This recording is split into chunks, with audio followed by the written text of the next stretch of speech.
pemilihan presiden, DPD, DPR RI, DPR kabupaten dan kota, dan setelah provinsi tentu saja hasilnya. Tetapi yang tayang di belakang layar kita itu dari quick count ya ini, San? Quick count dari CSIS menunjukkan babak sementara Prabowo Gibran. Babak sementara 59,18%. Buset. Nggak tahu itu udah menang satu putaran. Oke, kita akan ngobrolin hasil pemilu kita hari ini, tentu saja dengan framing demokrasi. Nah, ini sudah hadir di studio kita di Tempo di lantai 4 Gedung Palmerah. Ada pekerjaan utamanya sih dosen, tapi sekarang ada pekerjaan tambahan sebagai aktor utama di Tivot. Artis. Bivitri Susanti, selamat siang Mbak. Pemenang Piala Citra 2024. Yang pakai baju hitam ini kami tidak janjian pakai baju hitam, tapi sebelahnya ada Bung Robertus Robert, sosiolog dari Universitas Negeri Jakarta. Robert dan Bibip adalah, ini disclaimer, evaluator opini Tempo. Jadi kalau saya penulis opini di Tempo itu dievaluasi oleh mereka. Dan mereka di Tempo juga tidak mewakili Tempo, itu saja mewakili diri mereka sendiri untuk mengevaluasi Tempo. Yang di tengah, nah ini the one and only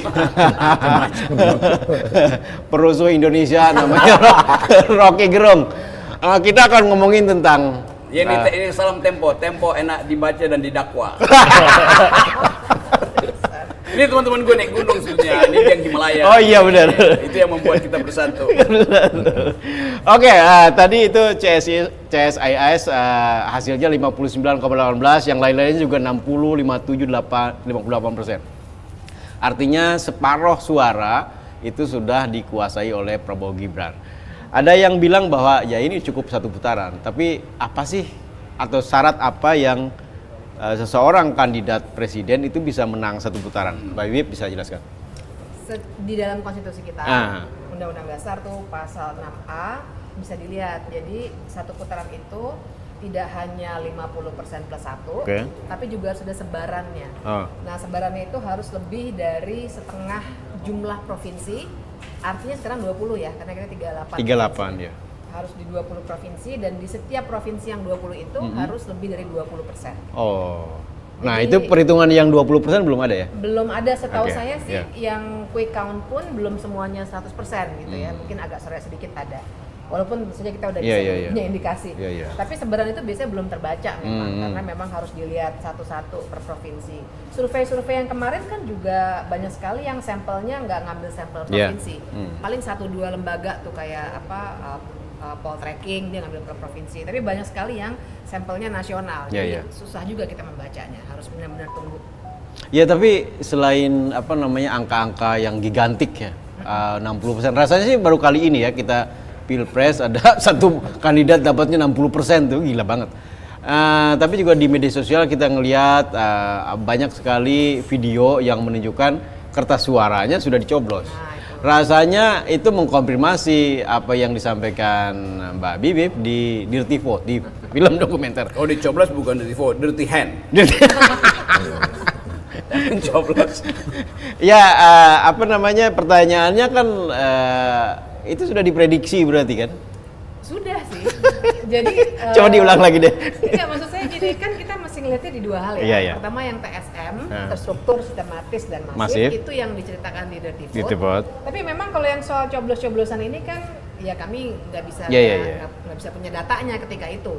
Dan kalaupun ada data nanti bisa dipertanyakan juga kan. Jadi nggak kami keluarkan, tapi dugaan bahwa itu akan terjadi sebenarnya sudah sangat banyak. Dan sebenarnya dari gosip-gosip mungkin belum jadi laporan, tapi kan kita udah lihat tuh, udah banyak yang bertukar saya kira di WhatsApp grup, di TPS masing-masing sudah ada pencoblosan, ada cerita anak-anak kecil disuruh nyoblosin, terus dan lain sebagainya. Dan nyoblosin 02 pula. Iya, jadi ceritanya udah banyak. Tapi kan kita nih sekarang kan dikasih politik ketakutan ya. Kalau kita ngomong apa aja, wah, saya gugat, saya tuntut, saya lapor polisi. Jadi mungkin nggak ada yang berani ngomong secara terbuka. Walaupun kita semua paham kemungkinannya besar sekali untuk begitu. Untuk melakukan seperti itu. Makanya teman-teman sebenarnya udah bikin kan, yang jaga pemilu lah, kecurangan pemilu, terus jaga suara. Aplikasi. Video-video yang beredar itu bisa dinaikkan ke aplikasi-aplikasi. Nah, artinya kalau nanti suatu saat selesai ini penghitungan, kemudian itu ada video-video tadi itu jadi bukti, itu bisa dibawa kemana nanti kalau menggugat? Ini yang unik nih. Jadi dibawanya pasti ke Bawaslu dulu. Okay. Ini jadi saya udah banyak diskusi sama teman-teman.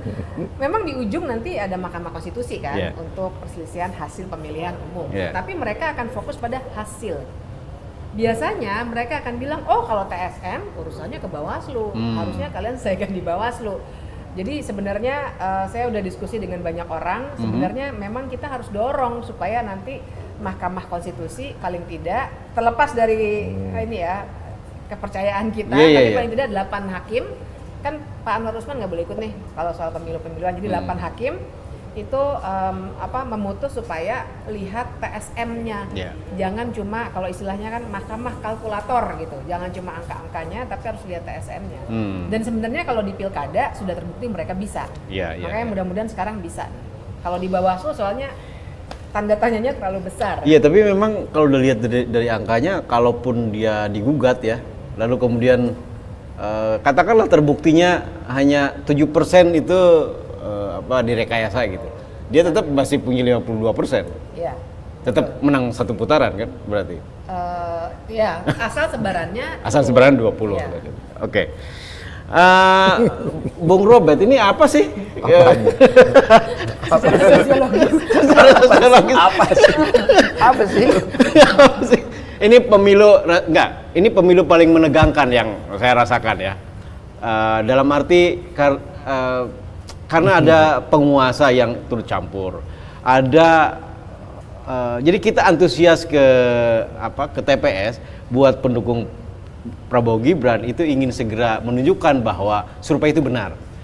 Bagi yang tidak mendukung Pak Prabowo Gibran, kita juga excited untuk menunjukkan bahwa kecurangan harus dihentikan gitu loh. Iya kan?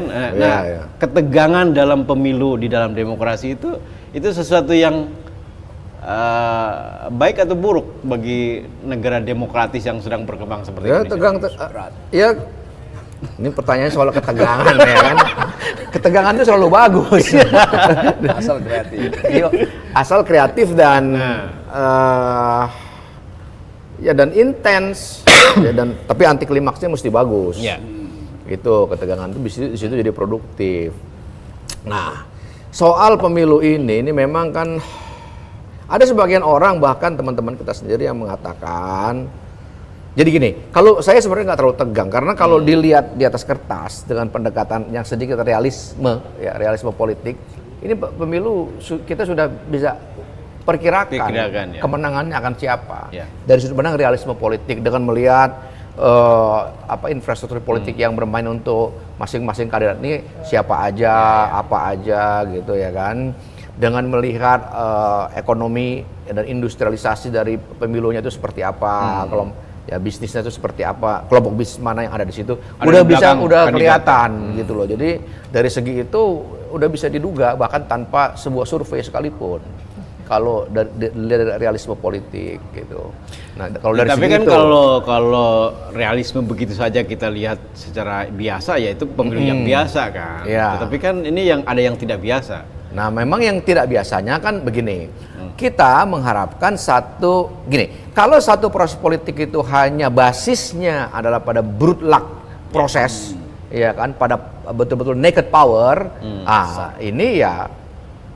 Ini yang jadi problem, ya kan. Kita kan menghendaki satu kepolitikan yang tidak semata-mata dasarnya adalah naked power, gitu loh. Nah, disitulah kita ngomong tentang etika, kita ngomong tentang nilai, gitu. Kita ngomong tentang ide-ide, prinsip-prinsip di dalam berpolitik, gitu loh. Nah, di situ dari segi itu kita punya berhadapan dengan persoalan. Nah, itu di situ dia persoalan. Disitulah jadi ada ketegangan kan? Disinilah kemudian ada ketegangan. Ada ketegangan. Kenapa ada Nah, tapi di Indonesia ini juga lucu. Ya, saya mau ngomong fair-fairan aja. Di Indonesia ini lucu. Lucunya begini. ketika kita ngomong soal moral atau etika di dalam politik, itu dia selalu ada kondisi yang parsial. Kalau orang lagi di bawah, dia meminta moral. Tapi ketika dia di atas, dia menolak moral. Selalu begitu dalam setiap proses pemilu itu. Itu selalu kayak begitu kecenderungannya. Ini gejala di Indonesia saja atau di mana-mana itu? Kalau kita lihat, saya bandingin dengan Thailand, di Thailand sekarang terjadi begitu juga. Dalam bentuk yang lebih rumit. Tapi untungnya di Thailand civil society-nya lebih kuat. Gitu loh. Kalau kita pakai perbandingan Thailand, ya kan, hari ini Thaksin dibebaskan, ya toh, hasil dari kompromi antara partainya Thaksin dengan junta, gitu, demi mengalahkan partainya si Pitai itu, ya kan, gitu. Tetap ya ada kompromi semacam itu, gitu. Nah, ada situasi semacam itu, gitu loh. Nah, tapi itu jadi di situ problemnya. Nah, apa yang jadi harapan kita? Harapan kita dengan melihat kenyataan ini kan akhirnya semua pihak belajar jadinya, mestinya. Semua elit dan semua organisasi kepolitikan yang ada di kita ini mestinya ngerti bahwa kalau betapa pentingnya gitulah satu pemahaman, satu keyakinan bahwa politik itu nggak boleh lagi dasarnya semata-mata pada naked power, nggak bisa gitu loh. Karena suatu saat kamu yang akan jadi korban. Gitu. Nah, oleh karena itu kita dalam segi ini mestinya ke depan demokrasi Indonesia itu mesti menghasilkan kembali satu kesepakatan baru. Yaitu. Gitu. Nah, yang tadi kesepakatan tentang etika di dalam politik, ya kan, prinsip-prinsip kembali kepada filsafat dasar berrepublik. Itu yang harus kita harus dikembalikan gitu loh. Tapi Anda menemukan apa ya? Ini kenapa politik kita ini longsor gitu dibanding 55 ada dua faktor, kalau dua faktor setidaknya. Jadi kan katakanlah kita ambil poinnya itu sejak reformasi gitu lah ya.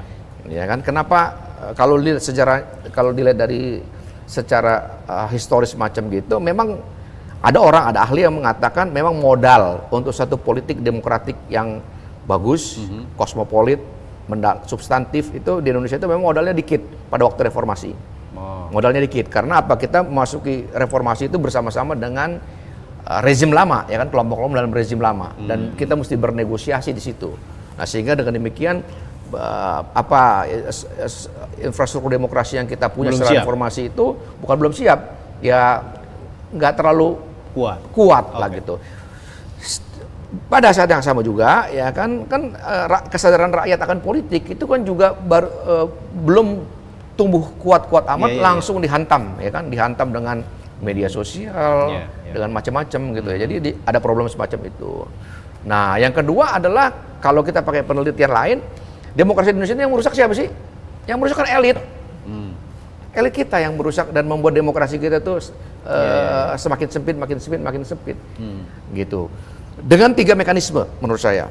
Pertama adalah dengan sengaja membawa oligarki ke dalam politik, ya kan, yaitu orang-orang yang berduit, yang menggunakan politik untuk mengakumulasi kekayaan mereka dalam politik. Ini merusak sistem atas dari demokrasi kita. Yang kedua, dengan sengaja membentuk kartel, ini merusak bagian tengah dari kepolitikan kita, kartel politik. Dan yang ketiga adalah dengan terus menghidupkan kembali politik klientelistik di bawah, yang menjadikan demokrasi sebagai barang dagangan. Jadi 3 lapis struktur dalam demokrasi kita, yang atas, yang tengah, yang bawah itu rusak. Nah, ini yang rusak siapa? Ya elit, gitu loh. Nah, nanti semoga saya ditanya pada pertanyaan yang berikut, gimana cara memperbaikinya? Nah, gitu. Tapi sebelum sampai situ, jangan, masih panjang waktu kita.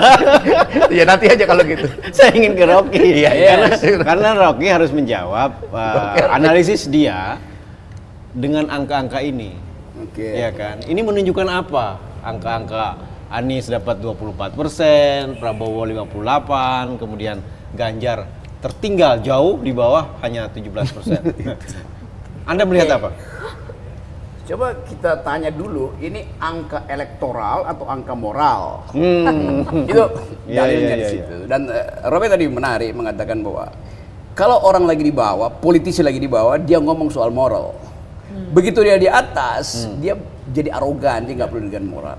Di hal ini juga yang mau saya terangkan sebetulnya tuh, dan Tadi malam secara nggak sengaja saya baca buku yang judulnya seperti tema tadi, Politics and Morality itu, ditulis oleh Susan Mendus, yang berupaya untuk dia mau bersikap sinis terhadap kepercayaan publik bahwa politisi itu pada satu saat dia akan kembali pada dalil-dalil keadilan.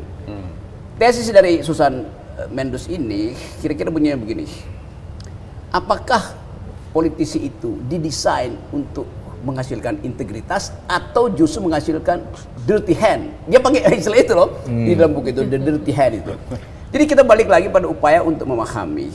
Kalau seandainya angka itu angka moral, oke, kita terima itu. Tapi kalau di angka elektoral kita justru curiga, karena udah didesain dari awal angka itu akan dapat segitu tuh. Ya. Jadi itu dasarnya tuh. Nah sebetulnya kalau kita mau fair, buat Anies dan Ganjar itu ya nggak perlu nunggu sampai quick count selesai. Datang ke komisi pers bilang kami menolak hasil pemilu. Itu baru bermutu tuh secara radikal, ada radical break mengatakan tidak mungkin tiba-tiba ada angka 50% kan. Yeah. Tetapi Anies maupun Ganjar itu mau menunggu tadi keajaiban. Seolah-olah ada keajaiban. Masih berharap. Ngapain? Itu keajaiban bisa terjadi kalau iblis itu bisa negosiasi dengan Tuhan di warung kopi itu. Dan disaksikan oleh tukang bakso. Tapi itu kan nggak mungkin lagi. Jadi sekali lagi mungkin kita tunggu aja. Mampu nggak dua orang ini itu mengatakan kami menolak. Kami karena dari awal sebetulnya kami tahu itu adalah angka elektoral yang dipalsukan, bukan angka moral tuh. Itu kira-kira. Itu pengantarnya. Semoga ditanya lagi lebih lanjut apa sebetulnya. Ini kebiasaan berasa ngobrol di Sentul. Enggak, tapi kalau Ganjar dan Anies baru menolaknya hari ini itu udah terlambat kan? Enggak ada soal, secara moral nggak terlambat. Nggak secara terlambat, elektoral memang ada akibatnya buat mereka kan. Tapi mau pilih apa? Mau dikenang sebagai orang yang cerewet tapi udah kalah masih cerewet kan, ngapain? Kalau dari awal dia bilang enggak, kita nggak mau ikut kan. Lu dia bilang bahwa dari awal ini curang, kan? ngapain? Dia di debat bilang kecurangan. Nah, harusnya kan dia legitimasikan kami menolak ikut terus karena sudah ada indikasi macam-macam. Kalau menolaknya baru sekarang karena sudah selesai ya terlambat. Itu yang tadi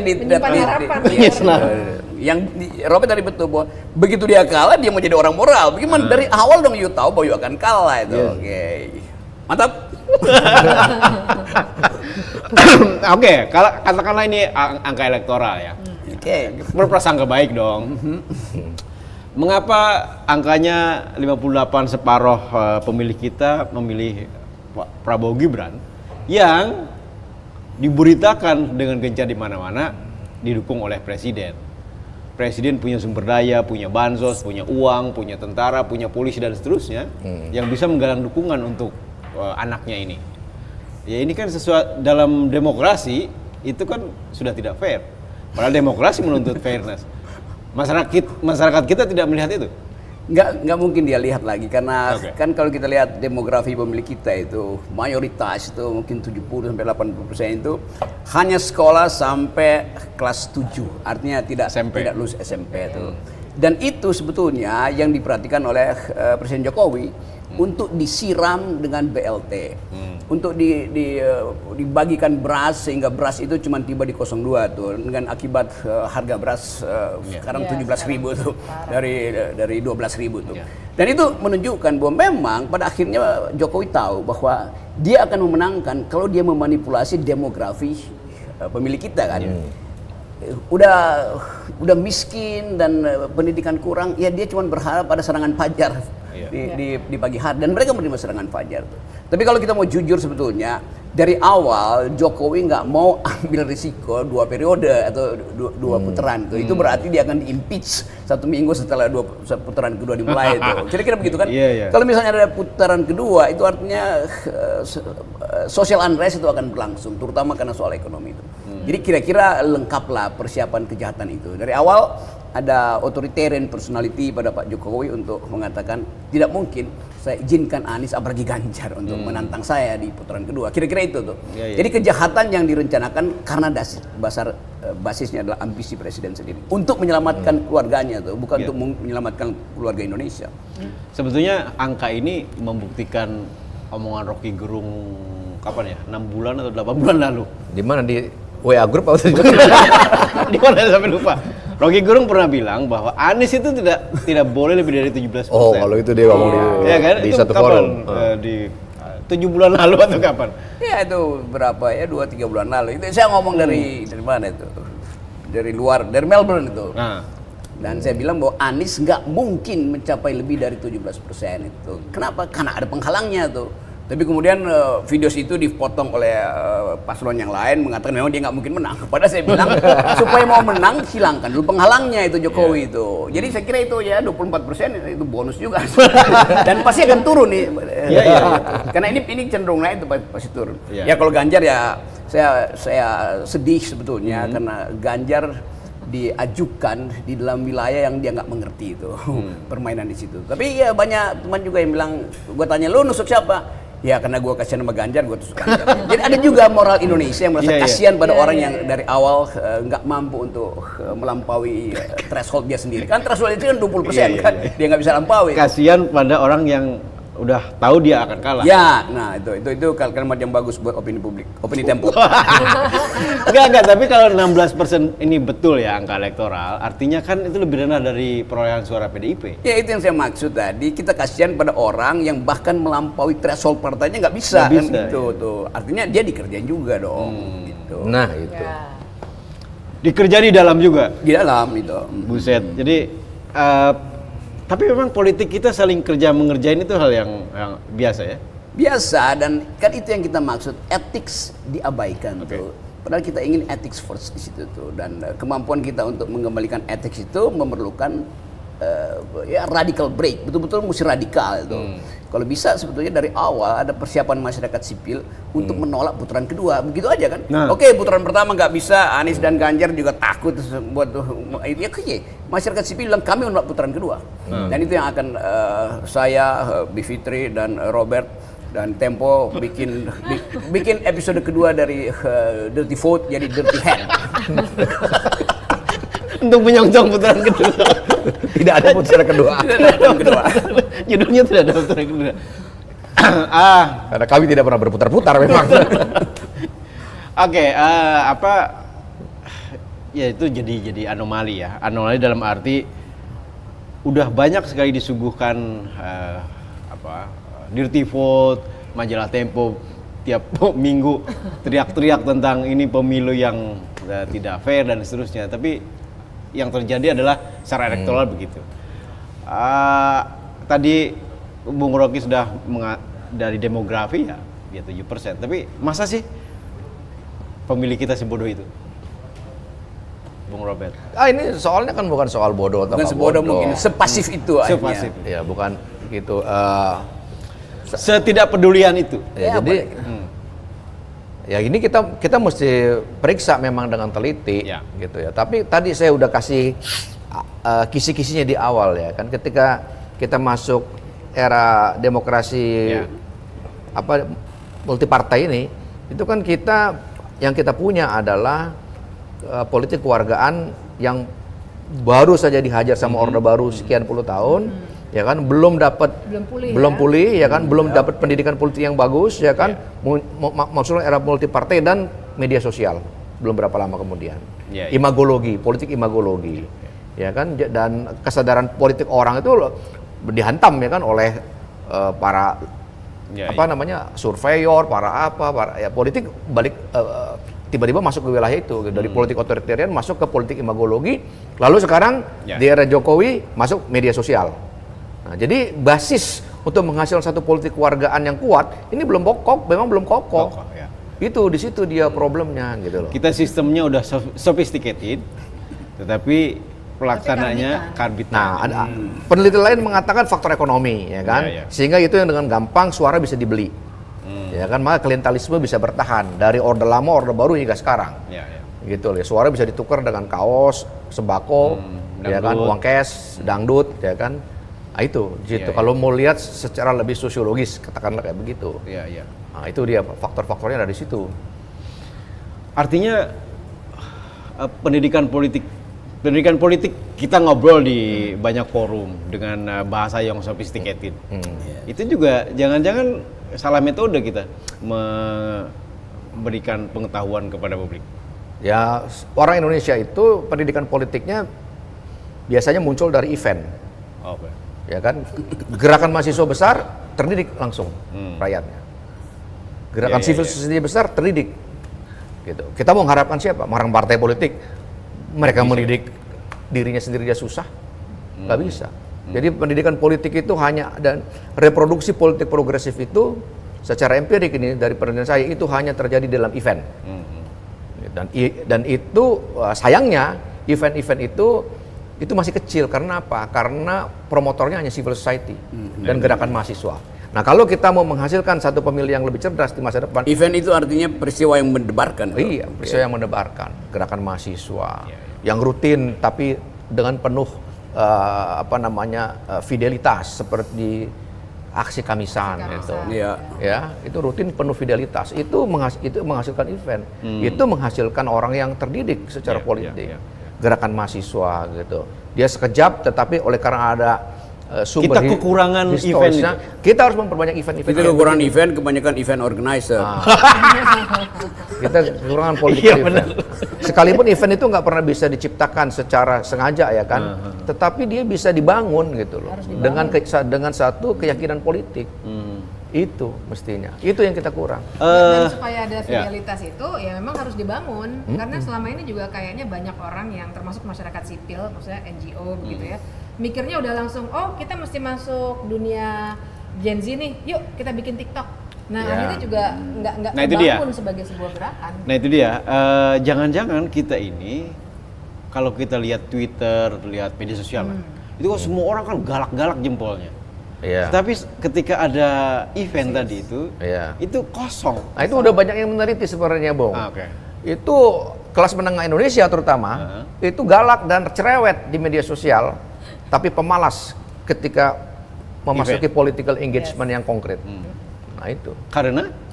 Nah ya menurut saya dari satu segi memang ya kita lihat ya Orde Baru 36 tahun ya. Dia mau ikut tuh susah gitu loh. Nah itu memang yang mesti dibangun, itu PR besarnya. Iya. Gitu loh. Ya ini kan pelanggaran konstitusi yang dalam kasus Gibran Raka Buming Raka itu kan sesuatu yang seharusnya itu bisa memicu event besar kan. Harusnya. Tapi kan nggak terjadi apa-apa. Enggak. Itu apa yang terjadi? Nah itulah makanya kami juga coba cari penjelasan karena waktu film Dirty Vote keluar ini aja banyak yang kenapa nggak dari dulu? Terus kita dari dulu loh. Bahkan waktu pilkada di maksud saya penjabat kepala daerah itu ditunjuk, itu saya nemenin teman-teman YLBHI, teman-teman Kontras ke PT UN. Kami gugat, tapi tidak terima gitu ya. Cuma artinya itu juga waktu kami teman-teman tuh lelah teman-teman para advokat publik itu lelah. Tapi di luar tuh nggak ada reaksi apa-apa. Walaupun kami sudah bikin event, tapi ya itulah ya, bukan event yang sesuatu yang sifatnya gerakan, tapi memang konferensi pers. Nah, orang nggak terlalu peduli dengan itu. Nah ini yang ya persis itu ya, yang di Mahkamah Konstitusi, begitu saya cerita ke kolega-kolega constitutional lawyers di negara lain, mereka kok di Indonesia kok adem ayem aja ya, mereka juga bingung. Dan kesimpulan sederhana kami adalah ya memang barangkali peristiwa seperti itu terlalu rumit untuk dipahami karena hukum banget ya. Dan kemudian memang kita ini dari secara struktural kan pendidikan kita nggak memberikan suatu rasa pertanggungjawaban publiknya, keterlibatan dalam politik yang tadi Robert bilang politik kewargaan. Di kita tuh nggak ada pendidikan kita dari SD sampai kuliah tidak memberikan gagasan bahwa ya, kalau ada yang salah kamu harus berani ngomong loh. Hak kamu tuh harus kamu pertahankan loh, itu nggak dikasih ruang gitu. Kita harus hormat bendera aja. Iya. Biasa. Atau jangan-jangan kalau masalahnya soal itu, jangan-jangan memang kita kekurangan event organizer loh. Dalam arti yang bisa menciptakan satu kondisi agar publik kita tuh sadar sehingga tadi menciptakan event. Itu sinisme kita terhadap mereka yang pragmatis. Tapi selalu ada elemen of surprise. Bahwa tiba-tiba anak-anak muda melek politik ini muncul dan berupaya untuk memberi sinyal bahwa mereka nggak tenggelam itu. Oke. Ya. Tapi dari lapis ke lapis kita mesti anggap bahwa perubahan itu akan dimulai dari film ini kan. Kan ini film yang nggak mungkin dihapus dari sejarah kan. Sama seperti film-film di zaman Orde Baru yang ada di situ lalu berbalik interpretasinya. Jadi orang akan anggap bahwa mungkin dirty vote itu masih terlalu abstrak. Kalau disebut the dirty hand of Jokowi's presidency itu lebih tepat. Dan mungkin dalam waktu singkat itu akan diterjemahkan, narasinya akan dibuat, lalu orang akan ingat, oh itu penanda perubahan zaman tuh. Dan itu intinya. Tapi kita mesti pelan-pelan memang menanamkan kecemasan ideologis terutama, karena ini bukan sekedar soal memilih secara kuantitatif kan, ini masa depan kita untuk kita lihat apa sebetulnya yang ditinggalkan oleh Jokowi kan. Jadi buat saya udah terjadi, guru-guru besar juga otaknya udah mulai ikut dengan namanya menjadi besar yang tadinya kecil itu, udah betul-betul tiba pada kesadaran. Semacam make up yang ya mesti kasih foundation dulu, baru ada rose-nya, baru dikasih glossing gitu, kan mesti pelan-pelan. Nah foundationnya udah ada. Nah bahayanya orang make up tanpa dia mandi dulu itu bahaya. Jadi kelas menengah make up tanpa mandi. Jadi dikasih foundation, dikasih rose, dikasih glossing bahkan itu tetap kelihatan bahwa itu apa namanya kunyuk jadinya. Bukan kunyuk, kusut kulitnya. Jadi kumuh gitu. Jadi make up yang kumuh walaupun mahal itu. Nah kita mau sebetulnya energi yang ditanamkan oleh guru-guru besar ini diikuti secara saksama juga oleh masyarakat sipil tuh. Atau sebaliknya, masyarakat sipil tetap menaikkan oktav itu. Kan guru besar ini tetap ya ini moral solusi, tapi gerakan moral itu baru menjadi event kalau dia berubah menjadi gerakan jalanan. Selalu begitu tuh rumusnya tuh. Nah itu nanti lagi dibikin skenario oleh si Dandi Laksono. Jadi kalau dari segi itu ya. Bang Bagja, saya lanjutin tadi biar bicaraan kita itu memutar dalam beberapa putaran pembicaraan kita ini. Jangan cuma satu putaran. Ya. Memang ya tadi itu event kan nggak bisa dikualifikasi dan nggak bisa direkayasa. Nah kalau sekarang kelihatannya kok ini nggak muncul, kok ini ada peristiwa ini kok nggak apa-apa. Nggak apa-apa gitu. Memang itu bagian dari proses. Memang itu bagian dari proses gitu loh. Dan tapi kita tetap harus yakin. Nah itu yang namanya kenapa saya sebut fidelitas. Ya kan kita yakin bahwa masyarakat ini selalu akan didorong ke arah kebaruan gitu. Itu nggak tertahankan itu. Gitu. Dan dari segi itu misalnya dari peristiwa Mahkamah Konstitusi, dari macam-macam ini ya kan yang kita udah lihat selama rezim Jokowi ini ya kan. Apa itu hilangnya prinsip-prinsip ketatanegaraan yang bagus, hilangnya penataan ekonomi yang pruden gitu. Ini kan semua sudah akumulatif. Dan ya kita nggak bisa ukur-ukur secara kuantitatif ini kapan orang akan protes bareng-bareng gitu. Tetapi orang betapapun misalnya rendahnya pendidikan orang Indonesia gitu, tapi belajar dari pengalaman dan sejarah politik yang panjang, suatu saat juga pasti akan makin tahu dan terbuka ini semua. Dan pada saat itu, dan menurut saya ini yang akan nanti jadi beban dari rezim mendatang, gitu loh. Karena kemarahan kepada Jokowi itu, ya kan, orang tahan selama masa pilpres kan, karena dia tahu ada kepentingan yang lebih besar, ada proses kontestasi yang di situ demokrasi Indonesia itu dipertaruhkan, gitu. Tapi ketika tiba pada satu kesadaran sejarah baru yang dalam pengalaman kita itu memang terbukti sudah ada gitu loh. Di situ itu akan muncul gitu. Dan itu kenapa bagi saya gitu, saya nggak terlalu pusing tuh dengan nomor-nomor ini ya kan. Bagi saya kekuatan dari gerakan mahasiswa dan civil society itu yang selalu akan nanti jadi pegangan kita. Dalam sejarah Indonesia, dan secara alamiah dia akan tumbuh. Sejarah Indonesia itu paling tidak setelah tahun 66 sampai sekarang itu semua rezim dimulai dari gerakan mahasiswa dan diakhiri oleh gerakan mahasiswa. Nah, itu. Gitu. Dikompori oleh gerakan jurnalis. Iya. Nah, masalahnya juga tapi zamannya kan berbeda, Pak. Dalam arti tadi komporin jurnalis juga zamannya berbeda. Sekarang bukan lagi media perjuangan. Sekarang medianya persaingan. Ya kan? Ada ceruk ekonomi yang harus dipertahankan dan seterusnya. Sehingga di situ problemnya. Mahasiswa sekarang juga tidak sama dengan mahasiswa 66, tidak sama dengan mahasiswa 98. Artinya apa? Ada tantangan yang berbeda. Nah, pasti akan ada satu sintesa yang berbeda juga, tapi saya tidak tahu karena bukan hal Iya, yang sosial. Tadi pertanyaan bagaimana perbaikinya, sebetulnya pertanyaan dari cara yang memutar adalah apa yang mendorong event besar tadi itu muncul secara alamiah dalam keadaan yang berbeda tadi. Ini pertanyaan ke saya nih. Ketiganya. Bibip dulu lah kalau Oh, gitu. iya. Dia belum ngomong-ngomong dari Dia tadi. dulu dong. Dia dulu sebagai sosiolog. Nggak, soalnya kalau di kepala saya tuh juga udah punya pertanyaan. Iya, gini. Pertanyaan yang senada dengan itu. Iya. Soalnya kan intelektual, Saya segala tuh, dirty vote itu kan justru juga tantangannya Iya. adalah dunia post truth ini. Iya, Orang mau ngomong iya. apa aja, begitu keluar 1 menit di TikTok udah kalah semua gitu Iya. seakan-akan. Itu gimana tuh mengatasi hal kayak gitu? Gini, Kita ingatan yang pendek, Saya misalnya. percaya gini, Bang Bagja. Memang kita udah dikacaukan oleh digitalisasi, kita dikacaukan oleh politik uang gitu ya. Tetapi saya itu orang dari pengalaman, ini bukan sekedar kepercayaan yang sifatnya skematik abstrak, Iya. tapi kita lihat dari pengalaman sejarah bukan hanya di Indonesia tapi juga di tempat-tempat lain ya kan. Orang itu selalu mencari skema kesetaraan. Di mana-mana itu, nggak bisa itu. Itu satu hukum. Orang hidup itu langsung dikasih anugerah itu, skema kesetaraan. Nah, itu dia. Jadi kalau begitu dia lihat ada situasi kok begini, kok mungkin dia diem. Mungkin dia harus mencari teman dulu. Mungkin dia menganalisis dulu, gitu ya kan. Tapi orang selalu akan ada di dalam imajinasi semacam itu, gitu loh. Dia mungkin bisa dikacaukan sesaat Ya. oleh post-truth ini. Tetapi skema kesetaraan itu sendiri adalah cara orang untuk mencari kebenaran. Itu di situ ada di situ.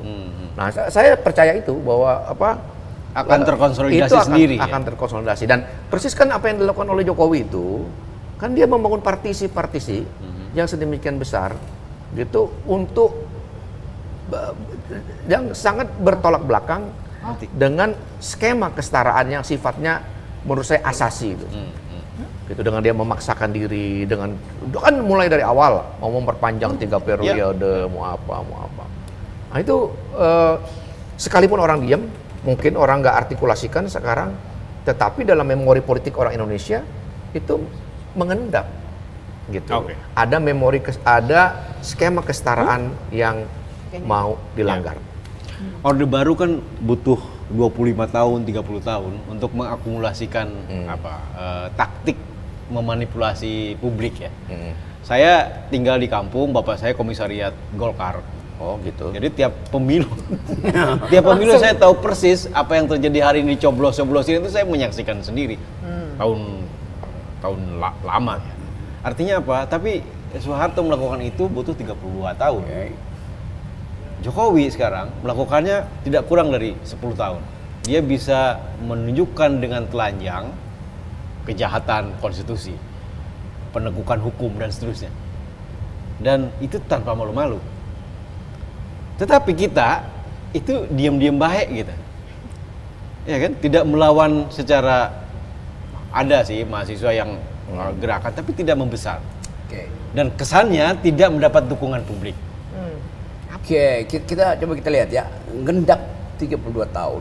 Itu artinya ada basis psikologi yang rusak sebenarnya tuh. Dan memperbaiki basis psikologi itu tadi perlu peristiwa tuh. Dan selama 30 tahun kita coba apa peristiwanya yang bisa membatalkan mental Orde Baru yang carry over ke dalam reformasi. Kan Golkar itu mentalnya tetap Orde Baru tuh. Semua partai yang ada bahkan mentalnya Orde Baru. Bahkan PAN yang disebut Partai Reformasi balik lagi pada mental Orde Baru. Jadi kalau saya bilang apakah udah terjadi transisi dari era Orde Baru ke era reformasi? Belum. Kita baru keluar dari rumah Orde Baru, tapi masih di halaman Orde Baru. Gak berani nyebrang di situ tuh. Nah kalau kita mau nyebrang, mesti ada satu kepemimpinan yang betul-betul mau mengatakan bahwa kita mau berhenti loh mengkonsumsi Orde Baru. Tetapi sublimasi itu kan nggak kita temukan tuh. Tiba-tiba justru ketika coba kita kasih ilustrasi betapa orang ingin memalsukan sejarah. Jokowi lagi berupaya untuk membenahi demokrasi. Loh Jokowi tiba ketika demokrasi udah bekerja. Kan bukan Jokowi yang bikin demokrasi, masih bikin demokrasi. Jokowi datang ketika SBY udah ada di dalam peak tentang demokrasi itu. Sekarang dia turunkan demokrasi itu. Sekarang pertanyaannya, apa sebetulnya yang menyebabkan orang gagal menghalangi Jokowi itu, tapi berhasil pada Soeharto. Karena akumulasi tadi, kita melihat kebengisan Orde Baru itu melekat langsung dalam benak kita tentang penindasan hak militerisme segala macam itu. Jokowi datang dari semacam ya keinginan untuk melihat seorang sipil berkuasa kan. Tapi sebetulnya value dari Jokowi awal itu adalah personality militeristik yang disembunyikan lewat seluruh pencitraan. Dan itu kemudian terbuka perlahan-lahan, lalu orang kaget. Nah, itu yang saya kira udah mulai ada radical break mengatakan bahkan seorang sipil jangan dipercaya. Karena kita bukan yang penting bukan orang sipil tapi civilian value-nya. Jadi nilai-nilai sipil itu yang kita pentingkan. Jadi sekarang orang mulai berpikir oke, siapapun dia mau ex militer mau segala macam, tapi yang penting adalah bring civilian value back into the very center of democracy. Jadi saya kira itu yang memungkinkan kita bikin kurikulum baru. Sebelum ke Bibim nih ya, mumpung inget nih ya. Nah, tadi kan pertanyaan dari Bagja juga adalah kok ini bisa bertahan. Nah, ini juga satu pelajaran yang mestinya ini bukan saya yang ngomong ya, tapi orang-orang yang begitu fanatik kepada Jokowi yang ngomong. Ini sebenarnya satu pelajaran bahwa dalam dunia politik dan demokrasi kita tidak bisa memberikan kartu cek kosong kepada blank check kepada seorang politisi, kepada seorang pemimpin. Itu nggak bisa, dan itu juga nggak, sebenarnya dalam sistem demokrasi manapun nggak boleh ada self restraint mestinya. Itu harus ada. Ciri terpelajar kan selalu skeptik. Iya. Nah, kita kan dalam era Jokowi 10 tahun ini kita lihat yang hadir itu kan fanatisme politik sudah. Itu dia. Nah, itu juga dan fanatisme politik itu yang juga ikut menyeret kebudayaan demokrasi kita itu menjadi sekarang rontok. Ini yang dimanfaatkan oleh elit-elit yang memang tidak punya komitmen kepada demokrasi untuk terus dia. Apalagi berkuasa. seharusnya mereka yang punya kapasitas moral tinggi nggak boleh kasih cek kosong, sehingga pada akhirnya karena kecewa lalu nangis di depan TV kan. Itu soal-soal begitu. Padahal dari awal dia tahu moral call itu mesti ada pada dia. Dia kasih semua moralitasnya pada seseorang yang dihasilkan dari gorong-gorong kan. Itu soalnya. Jadi seolah-olah ini kesederhanaan segala macam. Kalau saya memang dari awal udah tidak menganggap bahwa Jokowi tidak punya kapasitas untuk memimpin itu. Karena sejak awal ya? Sejak awal, dari awal gue nggak kasih kritikan. Yang kemudian dianggap ya si Rocky karena dendam pada Jokowi, enggak. Bahkan begitu gue bilang bajingan tolol, semua orang maki-maki lagi. Dan sekarang orang, oh ya memang benar dia bajingan tolol. Kan itu. Jadi udah faktanya udah ada di situ. Kita mulai dengan mengendapkan kembali pelajaran ini melalui film tadi, akumulasi dari seluruh kemarahan kita kan pada film itu kan. Dan orang melihat bahwa oke, ini penanda zaman bahwa kita mesti bergerak keluar dari dirty hand. Tadi kepotong, ada mau dilanjutkan? Sorry, Bib.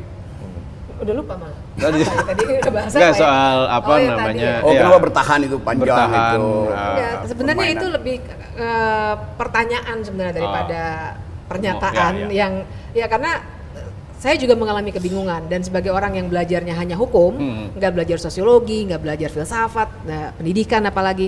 Tapi saya punya kecurigaan bahwa itu semua sebenarnya disebabkan karena pendidikan kita yang memang nggak menumbuhkan juga iklim untuk bisa. Makanya kita selalu butuh event organizer untuk bikin events gitu. Tapi nggak pernah punya sesuatu kesadaran atau apapun lah itu namanya untuk republik yang bisa dibangun dengan kuat. Jadi fidelity itu sebenarnya fidelitas itu sebenarnya nggak pernah terbangun sejauh ini. Dan kalau dibilang dari tadi soal ini akan terjadi secara alami, akan buat saya nggak akan juga sih kalau nggak diolah fidelity? gitu. Dari tadi kita ngomong fidelity. Fidel. Kesetiaan ya, keimanan bahkan terhadap kesetiaan pada satu. Tapi mengolahnya ini bagaimana gitu? Keyakinan bahwa ada truth. Ada truth di dalam politik itu ada truth dan sekalipun dia selalu didistorsi gitu, tapi selalu kita akan berjuang kesetiaan pada harapan tentang hal yang baik di dalam politik. Ya semacam keyakinan republikanisme. Wah, itu dia. Nah, ngomong-ngomong republikanisme jadi ingat. Kemarin itu kan ada yang bawa apa tuh? Giletin ya. Demonstrasi di Jogja. Jogja, Gejayan. Enggak, ya itu simbol yang benar nggak untuk melawan keadaan ini? Ya itu mungkin atau bukan mungkin. Justru itu yang jadi event yang memerintahkan rakyat untuk mengambil kembali kedaulatannya kan. Yang diklaim oleh Louis XVI itu bahwa ini kepala gue ini dikasih oleh Tuhan nih, mahkota saya diberikan oleh Tuhan, nggak mungkin kalian cabut rakyat. Dan rakyat Prancis di satu pagi 7-8 film bilang coba kita uji ya. Ternyata bukan mahkotanya aja jatuh dari kepalanya jatuh dari badannya. Tapi nggak mungkin kita ulang itu di depan Monas kira-kira. Tetapi sejarah akan ingatkan kita bahwa akhirnya kita itu kan simbol saja. Iya, revolusi Prancis itu adalah satu bahwa jenis event yang kekuasaan pada akhirnya juga akan copot dari tapi orang yang nggak mengerti itu adalah historical event untuk menghasilkan egalite, fraternite, liberté, itu menganggap bahwa itu semacam makar, itu kekejaman. Enggak. Justru dari situ kita belajar bahwa satu event yang radikal memang kadangkala harus absolut, dan absolutisme itu yang kita nilai bahwa demokrasi dipertontonkan melalui satu festival of torture, karena ditorture habis-habisan. Jadi ini bapak-bapak dan ibu-ibu ini justru saya tidak menangkap pesimisme. Enggak ya. Sebagai pendaki gunung kita selalu optimis. Oh iya. Bahwa akan tiba di puncak. Masalahnya adalah ini kan turun apa enggak lain soal. Pemilu helikopter.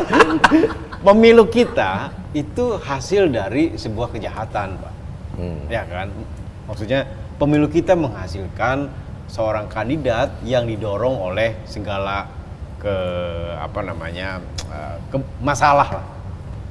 Masalah ada ketidaknetralan dan seterusnya, ada pelanggaran konstitusi dan seterusnya dan lain-lain. Tidakkah itu membuat orang menjadi apatis terhadap politik? Bahwa politik yang memang begitu bobrok gitu. Kita tidak punya lagi harapan. Tadi soal fidelity terhadap harapan, keyakinan terhadap hal baik itu akan runtuh, Pak. Banyak orang dulu orang 2014 2019 ingat kan, Bung Robert menulis tesis orang baik. Orang baik. Gagalnya tesis orang baik. Ditulis untuk mengcounter tesis orang baik. Iya. Kenapa? Karena kita punya harapan. Ada seorang Jokowi bukan bagian dari elit lama dan seterusnya naik ke puncak kekuasaan. Dan kita punya harapan, wajar punya harapan. Sekarang Jokowi merusak harapan itu selama 10 tahun ini. Dan dengan begitu pada waktu itu kita belum bisa baca secara struktural. Di belakang orang baik ini ada apa itu? Di belakang layar orang baik itu ada apa? Lalu kita temukan sebetulnya di belakang itu ada obscenity itu. Kan biasanya di belakang layar itu obscene di belakang layar itu kasakusuk kejahatan. Yang mau dipalsukan atau ditunda supaya tak terlihat, maka di depan panggung itu teater Yunani biasa begitu. Di depan panggung diberikan semacam komedi untuk memulihkan, untuk memalsukan pikiran orang. Tapi di belakangnya ada perencanaan tragedi. Nah, kita baru mulai mengerti itu ketika soal-soal terutama problem-problem mendasar kita, soal krisis agraria, soal konflik agraria, dan kita lihat loh kok Jokowi nggak bisa selesaikan itu. Padahal di sekeliling Jokowi itu begitu banyak teman-teman kita, anak-anak LSM yang mengerti tentang hak rakyat kan. Lama-lama kita mengerti, oh kalau begitu Jokowi memanfaatkan kunyuk-kunyuk ini untuk membenarkan kegiatan. Ya ini kan kunyuk semuanya. Asli. Semua LSM yang kita kirim dulu, gini coba kita fair ya. Waktu Jokowi awal kita memberi permissiveness, mengizinkan LSM, tokoh-tokoh LSM ini untuk datang ke Jokowi. Masuk ke kekuasaan. Masuklah, kalian backup dia tuh. Tetapi ada perjanjian waktu itu dari Teten, Soekardi Rinakit, sama segala macam itu. Lu masuk di situ, tapi lu lapor ke kita yang di luar ya. Kan dasarnya itu perjanjiannya kan. Supaya kita tahu Anda berhasil nggak mengganti grammar kekuasaan itu dengan grammar civil society kan. Ini baru 2 minggu di situ, Teten udah going native dengan kekuasaan, takut memandang mata jenderal-jenderal di situ, juga tokoh-tokoh agraria yang di situ. Jadi mereka sebetulnya dari awal nggak punya daya tahan ideologi. Akibatnya Jokowi merasa kalau lu nggak punya daya tahan, mending gua peralat mereka kan. Jadi bayangin orang yang dididik untuk mengerti hak-hak atas tanah, itu artinya jadi pembenar untuk kebijakan Jokowi merampas tanah rakyat kan. Itu artinya jadi kedunguan itu sebetulnya tidak mungkin kita loloskan kalau dari diri mereka sendiri merasa bahwa dia akan cari suaka di istana kan. Nah kita dorong mereka masuk, dia cari suaka, lalu dia tutup kita kan, itu namanya dungu kan. Jadi sekali lagi kita mesti the stupidity of this kedunguan masyarakat sipil ini ada dari awal. Jadi jejak itu bukan sekedar kesalahan kurikulum, tapi memang ada niat untuk ya kayak Kerry Mugabale gitu, buat kekasannya gitu. Mau menikmati sesuatu tuh, mau jadi elit. Padahal sudah jadi elit itu elit di pikiran. Nggak pernah kita ada dalam keadaan semacam kemarin itu. Loh, ini elit berpikir, akhirnya Itu jadi kuncinya. komisaris. Ngapain? Itu poin itu. Tidak punya daya tahan ideologi yang membuat Kerem Gabale. Iya itu. Nah, tolong diterjemahkan. Oke, tadi mau ngomong apa? Ya, tapi persis di situ dari pertanyaan Bagja tadi itu persis disitulah muara dari menurut saya agenda politik kita ke depan. Oke, itu. Itu di mana? Wah, ini Ya. ada optimis. Gini, ya selalu nih. Jadi kan kenapa kok orang bisa ya, dengan gampang menerima? Ya, jadi situasi sekarang politik itu kan selalu ada beberapa jenis politik. Ya. Ada dan hari ini yang dominan adalah politik yang sudah dikomersialisasikan. Oke. Dari retail yang paling rendah sampai yang paling gede. Udah berubah politik. Hari ini sebenarnya dari segi substansi politik sudah nyaris sudah nggak ada. Ya. Gitu. Politik yang dibayangkan oleh para pemikir Politik klasik dengan segala virtue-nya. sebagai cari cara untuk mencapai apa itu kemaslahatan yang dirumuskan Hatta, Syahrir, Soekarno. Itu sudah sekarang ini para ironisnya sudah nggak ada. Politik hari ini sudah tidak ada bedanya dengan warung sembako. Semua adalah proses tukar dan dagang. Politik hari ini. Gitu. Nah, problemnya apa? Problemnya adalah kalau ya institusinya boleh namanya apa partai boleh namanya, tapi isinya sudah bukan politik lagi. Isinya dagang. Gitu sebenarnya yang sekarang hari ini terjadi itu. Nah, apa akibatnya? Akibatnya adalah kita tidak bisa lagi mendeliver problem-problem struktural, fundamental dalam masyarakat kita. Problem keadilan, problem kebebasan, problem ketidaksetaraan. Sudah tidak bisa lagi dideliver melalui politik. Itu dia problemnya. Gitu. Nah, artinya apa? Artinya agenda kita ke depan ini politik yang macam ini mesti dirobohkan. Politik yang semacam ini mesti diganti, dikembalikan ke menjadi politik yang aslinya. Dengan politik cara? yang dalam pengertiannya yang paling generik dan paling klasik. Nah, itu memang itu tadi dibutuhkan satu reformasi republikan yang baru. Gitu, yaitu reformasi untuk mengembalikan lagi makna politik. Saya kira itu agenda dulu juga. Di Eropa kan orang balik Ya, pada begitu juga. prinsip itu. Amerika juga akhirnya balik pada prinsip-prinsip kesetaraan manusia. Di kita terlambat. Kita mengatakan Jokowi nggak paham bahwa kemajemukan itu tidak cukup. Diperlukan kesetaraan. Majemuk oke, ada yang kaya dan ada yang miskin majemuk, ada yang beragama dan ateis majemuk. Tetapi yang majemuk mayoritas itu bisa menindas yang minoritas. Demikian juga arogansi yang minoritas bisa menindas membatalkan yang mayoritas. Jadi bukan memang kesetaraan itu tuh dasar bernegara kita tuh. Nah ini yang nggak ada. Ini yang hilang itu. Bahkan coba kita lihat misalnya bagaimana Jokowi memandang hak rakyat itu. Anda apa? Kami perlu tanah Anda, kalian perlu apa di Rempang itu? Sebut aja angkanya berapa kita buatkan. Padahal sebetulnya negeri ini kan didesain untuk jadi sosialistis itu kan. Tetapi ekonomi itu, market ekonomi berubah bahkan menjadi market society gara-gara Jokowi itu. Market ekonomi oke untuk menghasilkan efisiensi, tapi nggak boleh value market ekonomi itu masuk ke masyarakat jadi market society. Akibatnya orang masuk pada ya pokoknya semua tukar tambah lah, semuanya lah pragmatisme lah. Jadi bahkan Jokowi gagal membaca semangat saman yang sudah dimulai oleh founding parents kita tuh, bahwa negeri ini didesain untuk keadilan sosial bagi seluruh Indonesia tuh. Itu aja bagian itu dia nggak bisa paham itu. Jadi memang diperlukan kecerdasan dan kemampuan untuk berpikir tajam. Nah itu sebetulnya yang kita andalkan dulu. Kita tahu Jokowi kurang punya kemampuan intelektual. Maka mestinya masyarakat sipil yang masuk di KSP itu juga harusnya membackup Jokowi. Tapi mereka juga akhirnya going native. Jadi dungu juga kan yang ada di situ kan. Jadi semacam eskalasi kedunguan kita alami hari ini. Jadi kalau tanya nepotisme ya, itu tidak terpisah dengan proses yang terjadi itu privatisasi dunia politik itu. Nepotisme adalah budaya politik di dalam politik budaya di dalam politik yang sudah mengalami privatisasi secara radikal. Ya karena orang sudah tidak lagi berpikir tentang apa yang baik buat yang publik, orang hanya berpikir tentang apa yang privat bagi dia. Nah gitu. Nah, ini kemerosotan. Kalau ini sejarahnya panjang. Kalau mau dicari Eropa abad ke-12, 13 udah ada tanda-tandanya ketika orang menonjolkan kemegahan Titinggal dari keadaan kita hari ini adalah itu menciptakan satu ingatan kolektif bagi generasi yang sekarang bahwa politik itu ya bobrok, politik itu ya meneguk hukum, politik itu ya kalau tujuannya ke sana ada yang menghalangi hukum, hukumnya yang diganti. Bahasa Mbak Bibi apa? Legalisme. Autokratik legalism. Ya kan? Itu kan yang sekarang dipraktekkan. Maka ingatan kolektif di generasi kita adalah politik ya harus autokratik legalisme.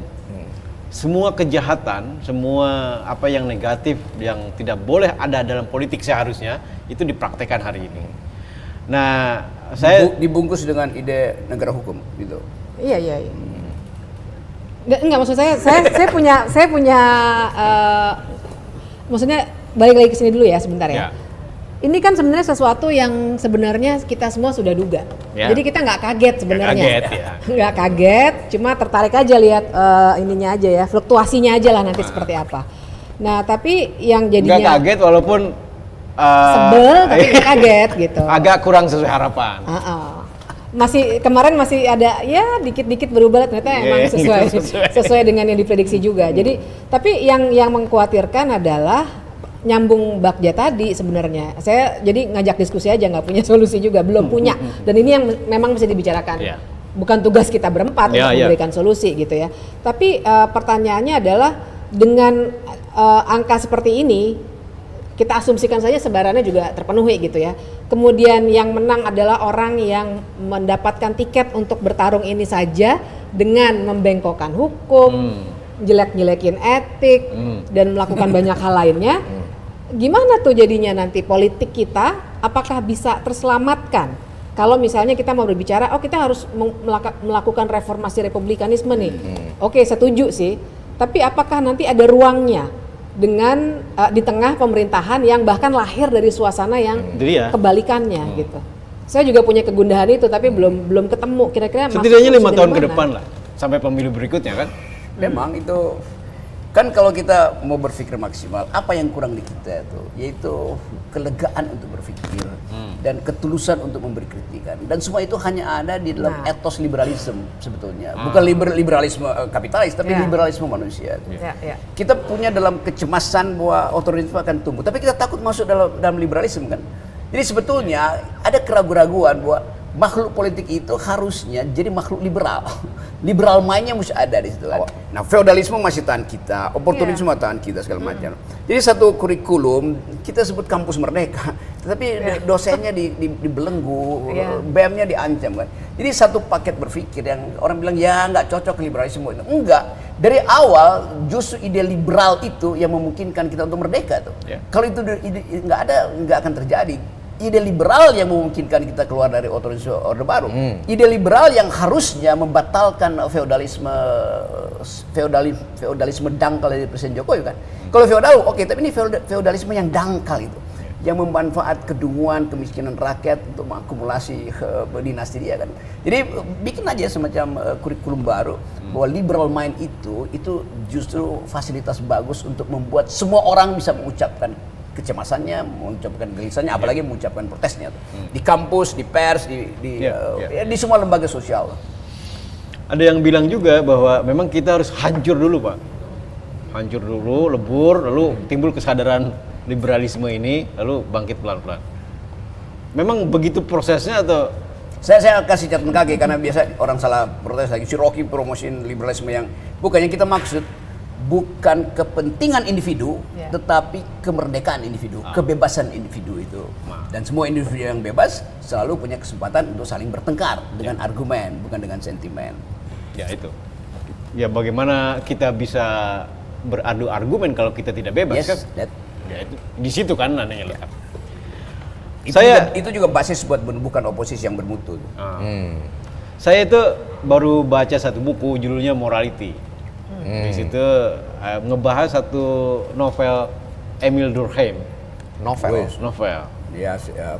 Tahun 1890. Judulnya Suicide. Nah, di situ ada satu kata Durkheim. Anomi. Anomi itu tercipta oleh ketiadaan moral, politik tanpa moral, pasar tanpa moral, liberalisme tanpa moral dan seterusnya, tanpa etika, norma dan lain-lain. keadaan sekarang mestinya dalam society yang normal itu sudah menciptakan anomi.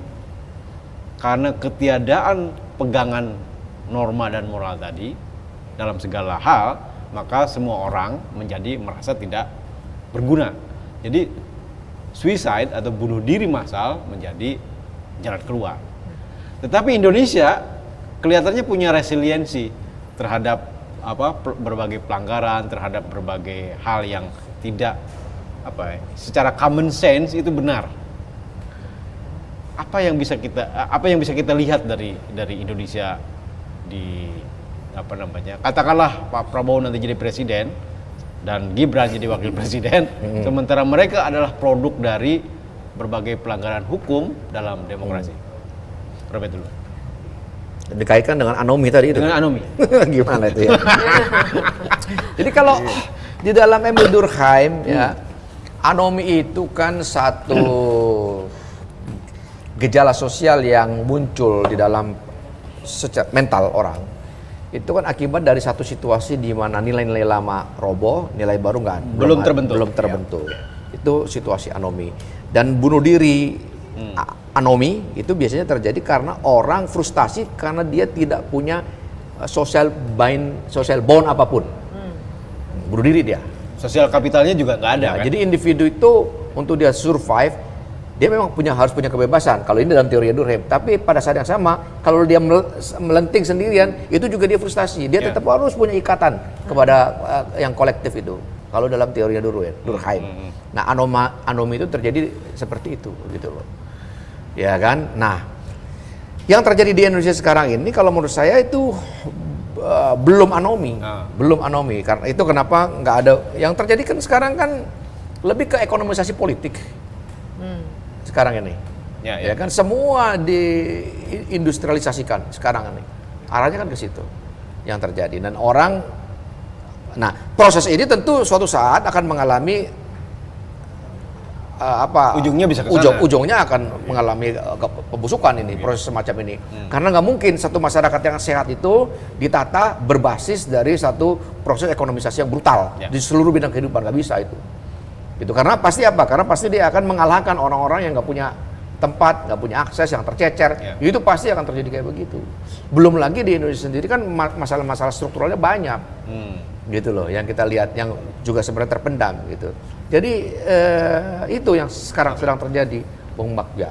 Nah, cuma kan persoalannya sejarah sekali lagi. Kita tidak mengalami kemerosotan, kehancuran seperti era Orde Baru dulu. Dan kita masih berpikir bahwa adalah sedikit lapisan memori ya kan, yang masih bisa kita pakai untuk memperbaiki keadaan. Dan orang-orang itu masih bisa diajak gitu ya. Masih bisa diajak. Nah, di situ supaya kita seperti pertanyaan tadi itu nggak betul-betul nyemplungnya habis-habisan, gitu loh. Nah tadi ya kan apa yang disebut oleh Rocky tadi itu ya, ini masih bisa terselamatkan kalau ada dua syarat. Satu tadi ya gerakan civil society yang kuat. Yang kedua adalah elit-elit yang sudah merusak demokrasi ini, mereka bisa bertahan sebagai satu lapis oposisi yang terang. Oposisi terhadap kekuasaan. Oh iya dong, harus demokrasi tanpa oposisi mau apa? 10 tahun Jokowi demokrasi tanpa oposisi. Ini yang ikut merusak gitu loh demokrasi kita. Gitu. Oke. Oposisi dan civil society. Menarik ya? Betul. Kan waktu Durkheim menulis itu, dia membayangkan ada semacam transisi yang gradual dari satu masyarakat yang organik pergi pada masyarakat yang mekanik gitu. Dari yang Gemeinschaft pergi pada Gesellschaft. Tetapi kalau kita pakai istilah itu sekarang di Indonesia itu, anomi kan artinya tanpa nomos, tanpa aturan itu. Dan yang di kita tanpa aturan itu justru bukan karena kita lagi migrasi dari masyarakat yang organik ke masyarakat mekanik, tetapi kita dicegah untuk bahkan menimbulkan pengertian tentang hak-hak komunitas. Kan itu yang terjadi kan. Jadi hukum kita itu justru merusak bagian yang paling elementer dari bangsa ini kan. Kan kita beda dengan Amerika yang betul-betul ada homogenitas di situ karena semuanya ada pendatang lalu diatur dengan hukum yang sama. Di kita tetap ada hukum adat, ada semacam ya kita sebut local wisdom, ada cara perempuan untuk memikirkan keadilan lain dengan cara APBN untuk menggelontorkan WLT kan itu kan menghina rahim ibu-ibu kalau sekedar dia dianggap oke, Anda akan melahirkan, kami kirim susu pada Anda tuh. Kami makan siang gratis segala macam. Jadi kehidupan Gemeinschaft kita yang seharusnya masih diandalkan pada value itu, walaupun value itu secara ordinal mulai masuk di dalam jebakan kapitalisme itu justru diperkuat oleh hukum kan. Nah itu yang memungkinkan kita merasa bahwa balik lagi nih, Jokowi nggak paham masyarakat ini, dia nggak paham negerinya sendiri kan. Dia cuma paham proposal yang diajukan oleh oligarki, itu dasarnya kan. Jadi sesimpel itu sepertinya membaca Jokowi.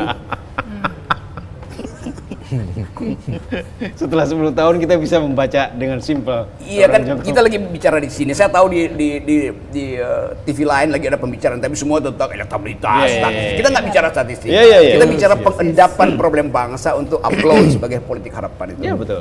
Yang Tempo selalu dapat angle yang agak ajaib. Baik, ada komentar terhadap? Iya, pandangan saya sebenarnya sama ya. Sama karena begini. Struggle saya kan selalu karena kita seringkali berpikir tentang banyak hal dalam kerangka yang sifatnya programatik gitu. Jadi kalau kita bicara ke depannya harus gimana nih? Kita mikirnya program. Tolok ukurnya sama kayak waktu kita ngomongin pemakzulan. Orang kan gimana mau memakzulkan? Nggak mungkin berhasil. Loh, kita nggak berbicara tolok ukur keberhasilan program nih. Tapi kita berbicara soal waktunya nggak cukup pemakzulan. Padahal bukan itu kan. Bukan itu soalnya ini kan. value dari pemakzulan itu. Yang mau diperlihatkan the logic of opposition itu yang jauh lebih penting. Jadi memang kalau misalnya kita mau bilang oke, jadi gimana nih mengolah segala macam yang harus diolah dalam masa-masa yang mungkin menjadi masa ke-8, memang kita akan bikin program yang tebalnya mungkin lebih dari 1000 halaman. Tapi gagasan besarnya adalah secara politik oposisi itu memang harus dibangun. Dan oposisi itu kan berarti nggak hanya yang ada di ruang politik formal seperti dua yang kemungkinan besar kalah ini, tapi juga masyarakat sipil. Dan itu yang ya kan kemungkinan besar kalah lah gitu. Masyarakat sipil ini yang buat saya juga sebenarnya masih menyimpan harapan besar. Waktu pernah ditanya juga kan sebenarnya demokrasi Indonesia bisa dikasih nilai berapa ya? Saya bilang ya 3 dari 10, 3, tapi 3 itu hanya untuk masyarakat sipil. Karena buat saya tatanan demokrasi formal emang udah rusak. Justru karena oposisinya nggak jalan di masa Jokowi. Jadi kalau pertanyaannya ke depannya apa, ya memang kita nggak bisa bicara programatik, tapi harus berbicara gagasan besar tentang bagaimana menumbuhkan politik yang bisa kita dorong untuk punya value karena ada oposisi, karena ada pikiran-pikiran tandingan gitu. Yang terjadi waktu zaman Jokowi nggak ada pikiran tandingan sama sekali karena kita begitu mendewa-dewakan Jokowi, ya nggak kita semua lah ya, tapi kebanyakan begitu. Memang nggak perlu pikiran tandingan perlu untuk ada yang berpikir tuh.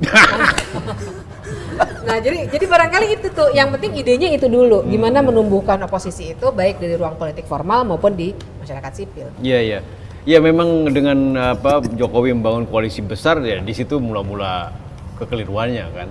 Dia tidak paham esensi demokrasi. Yang penting tercapai tujuannya.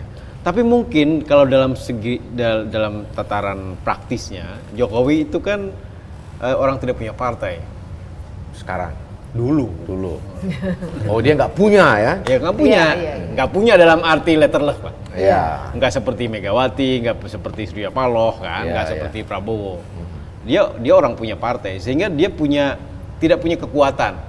Ini bukan membela, tetapi dari segi praktis, Jokowi jadi membutuhkan sebuah koalisi, bahkan untuk melawan partainya sendiri, ya kan? Nah, dengan begitu dia jadi kebablasan menggalang satu kekuatan besar, sehingga setelah mendapatkan kekuatan besar, dia jadi keasikan di situ. Oh iya.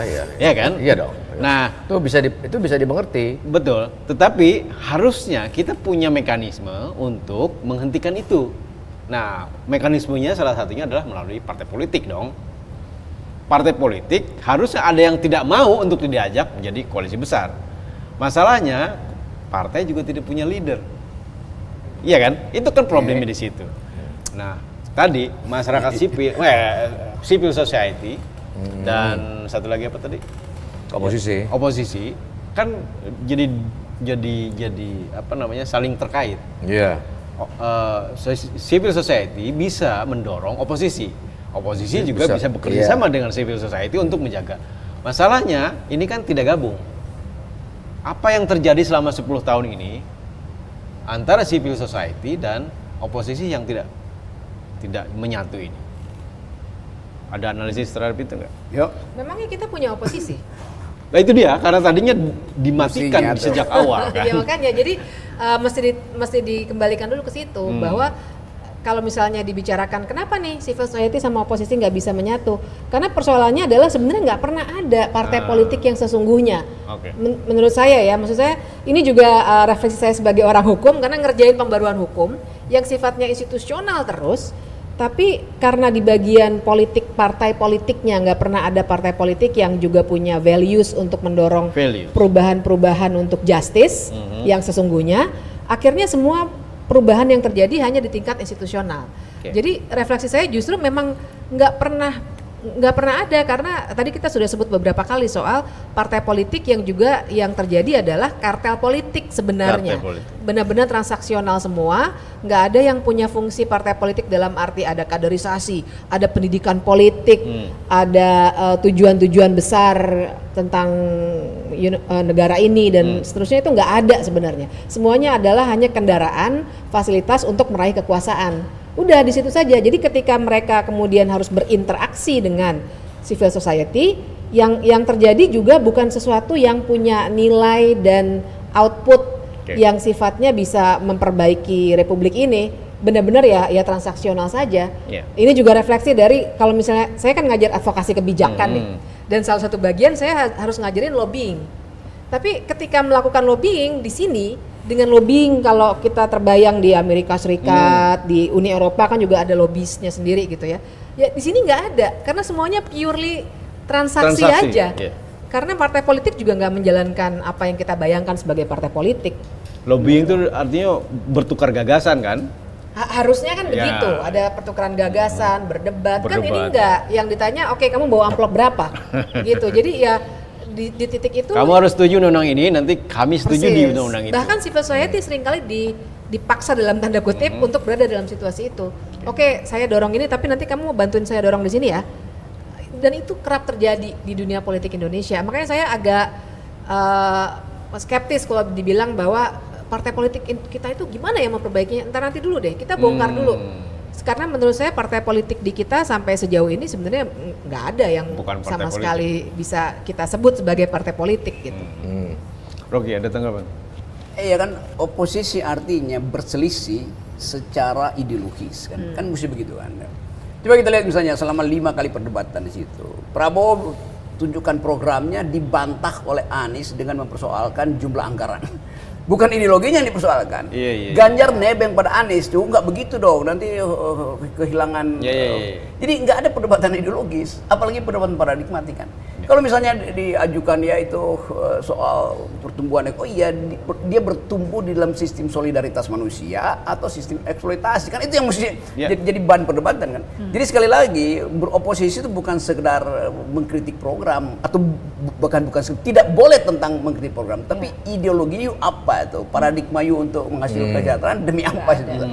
Itu dasarnya. Itu beda dengan bagaimanapun pemilu 1955 itu menghasilkan politik ideologis itu. Dan itu memang semacam percobaan kita untuk masuk dalam duel politik modern. Tapi pada waktu itu memang ada ketidakseimbangan kekuatan, tapi ideologinya mestinya dipertengkarkan. Bagaimana mungkin misalnya, coba saya contoh, Ganjar itu meminang atau PDIP meminang Sandi untuk jadi wakil presiden. PDIP itu sosialis, Sandi itu kapitalis. Ngapain dia mesti dipaksa tidur bersama kan? Itu keracunan nanti di tempat tidur kalau karena kimianya nggak nyampur. Apa aja? Ya ini kalau saya lihat kan ini kita mesti lihat secara empirik lagi ya, sejarah. Loh, problem tadi itu nyampur ya, kenapa oposisi civil society itu kayak seperti nggak ada.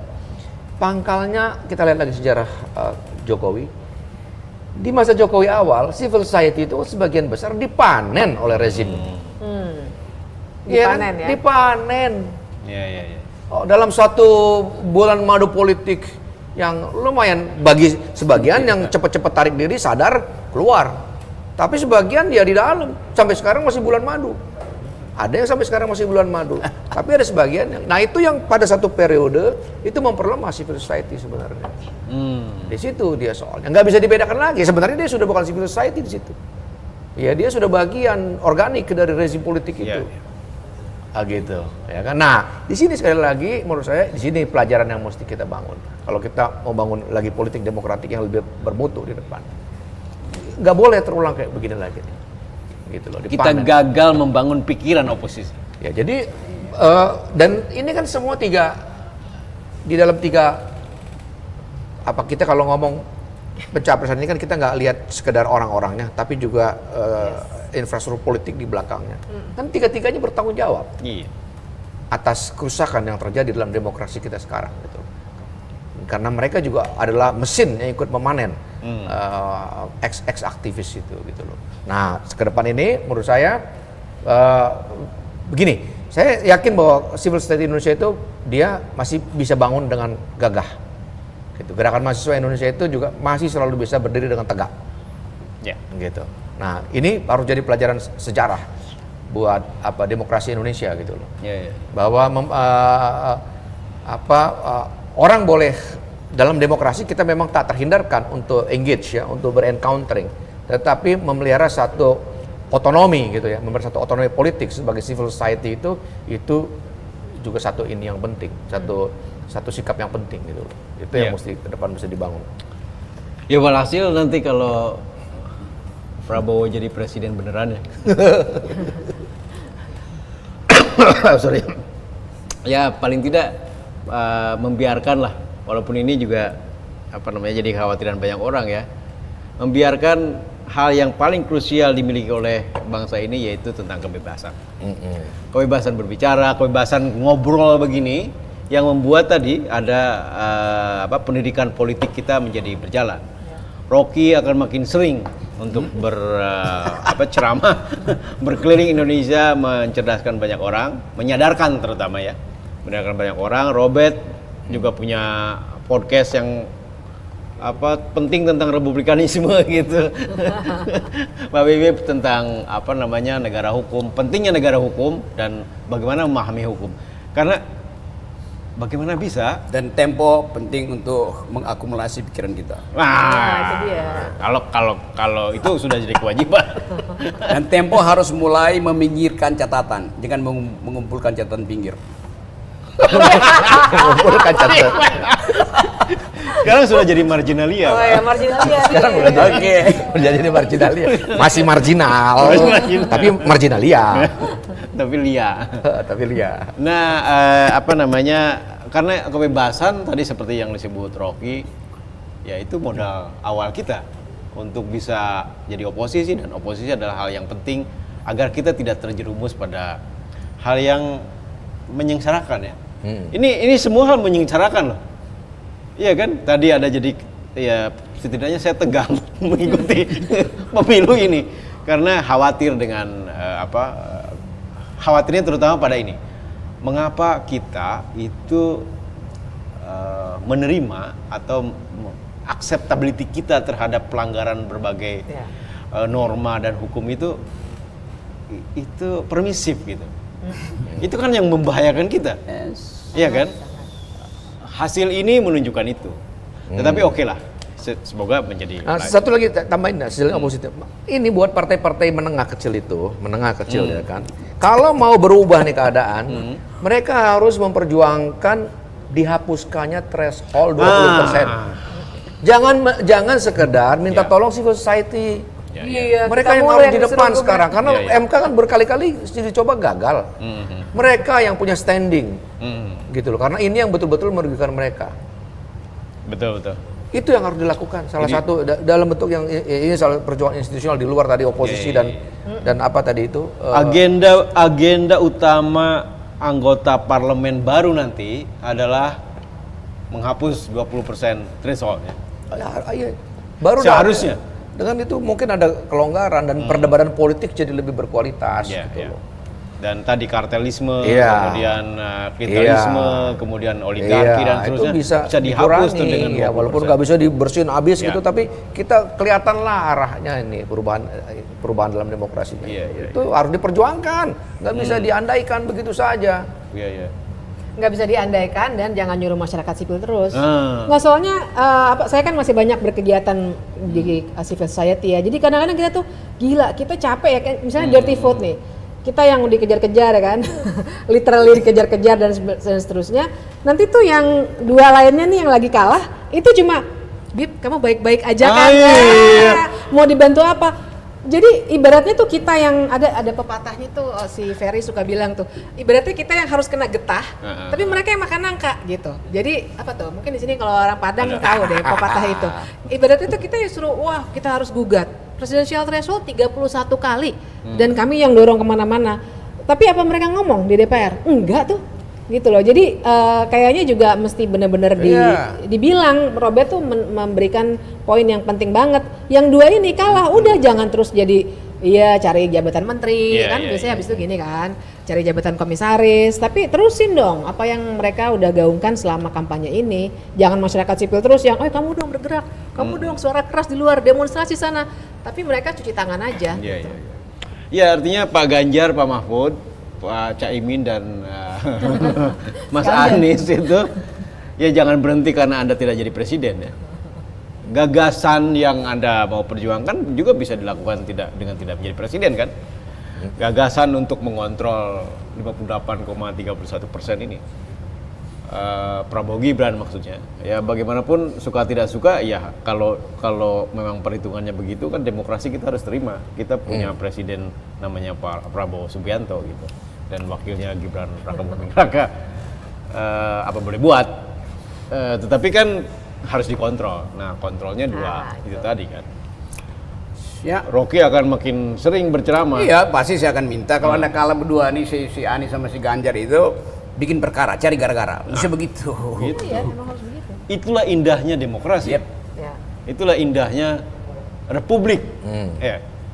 Ngomong-ngomong, apa sih pengertian republik di dalam arti Indonesia ini? Belilah buku saya gitu langsung. Terakhir. Republik itu kan dari bahasa dari apa Yunani klasik ya, dari Latin, bahasa Latin. Dari bahasa Latin res dan publica. Okay. Res publica itu artinya res itu seperti artikel dalam bahasa Inggris, artinya hal-hal yang publik. Oke. Ini hanya bisa dimengerti dengan memahami juga lawannya atau padannya itu res privata. Ya, hal-hal yang privat. Ya, res publica dan res privat. Jadi res publica itu hal-hal yang publik. Nah, dia dijadikan satu menjadi republik. Nah, politik itu dalam tradisi berpikir ini adalah segala hal ihwal menyangkut yang publik. Apa itu yang publik? Nah, di kata Aristoteles ada 3 ciri yang publik. Yang pertama adalah dia selalu menyangkut apa yang baik bagi society. Yang kedua dia selalu dilakukan dengan reason, ya kan? Reason. Reason. Dan yang ketiga selalu dalam proses percakapan. Itu syarat dari republik. Ya, nah, itulah kenapa saya tanya, karena kita harus ingatkan kembali mengapa founding father kita menyebut Indonesia sebagai republik. Parents. Jadi karena Indonesia karena founding parents kita mengatakan Indonesia ini republik, maka kewajiban kita nih misalnya orang Indonesia tuh, dia mestinya berpolitik itu satu, mencari apa yang terbaik. Politik itu mesti mencari apa yang terbaik bagi society, dilakukan dengan akal, logos, dan dilakukan dalam percakapan. Nggak boleh kekerasan. Nah, itu dia. Itu kenapa kekerasan dibuang dalam politik. Itu kenapa suap menyuap tidak boleh dalam politik, perdagangan suara tidak boleh dalam politik, dan harus selalu mencari apa yang terbaik bagi society. Itu politik. Pak Prabowo, Gibran, karena sudah menang, dengarkanlah ini tadi nilai-nilai dari Pak Robertus Robert itu. Mbak Bim, ada yang mau disampaikan terakhir? Sudah cukup, itu penutup yang keren. Penutup yang keren. Rocky, ada yang mau disampaikan lagi?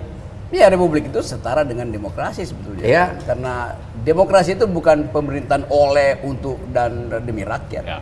Demokrasi itu the government of reason through the government by the people. Pemerintahan akal melalui pemerintahan orang. Nah, akal itu sifatnya selalu argumentatif. Ya. Keren banget. Pastilah.